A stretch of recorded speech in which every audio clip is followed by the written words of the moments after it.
Hello and welcome to this series where we're going to be learning the 3-note per string scale shapes.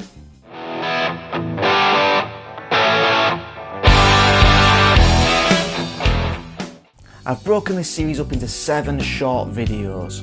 That's one video for each of the scale patterns.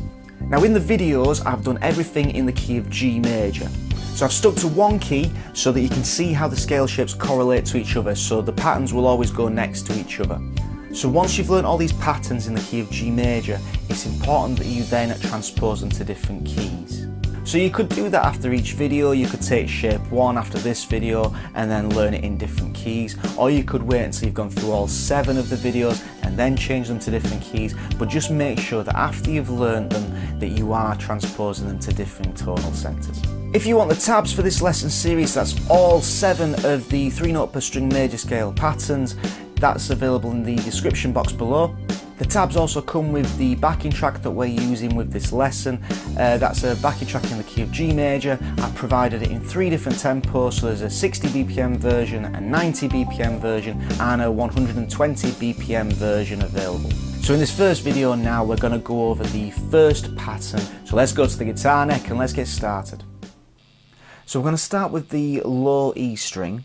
We want to be playing frets number 3, 5 and 7. I like to use my first finger, then my second finger and then my little finger. Some people would prefer to go first, third ring finger and then to the little finger, whichever one you prefer. Now on the A string we've got the same pattern, so it's 3, 5 and 7 again. Then on the D string we've got 4th fret, 5th fret and 7th fret.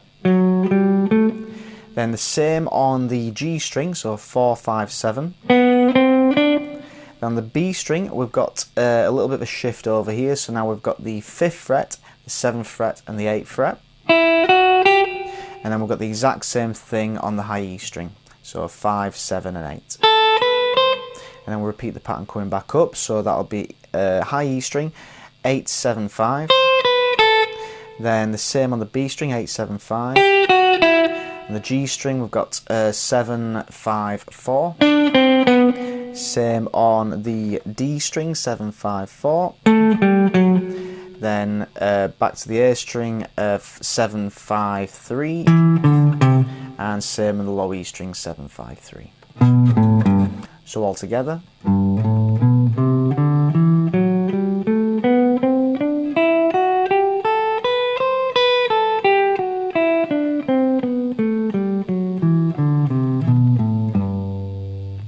Right, so I'm just going to play pattern number 1 over the backing track. I'm going to be using the 90 BPM backing track and I'm just going to be playing on the 8th notes. It's important that you be able to play on any subdivision of a particular beat or rhythm. Rhythm is an incredibly important aspect of playing any form of an instrument, and when we practice we should really be trying to follow the grid as much as possible. So at first you could start on the 60 BPM track and just play on all the quarter notes, so just playing on the 1, 2, 3, 4, then onto the 8th notes, so 1 and 2 and 3 and 4 and 16ths, 1 E and a 2 E and a 3 E and a 4 E and a. Play on the triplets, the 32nd notes, then go on to the 90 BPM backing track, do the same thing, go through all the subdivisions, then go on to the 120 BPM one, do the same thing. But the important thing is really just to get used to playing on any part of the grid and then start mixing them up so you get a lot of rhythmic control.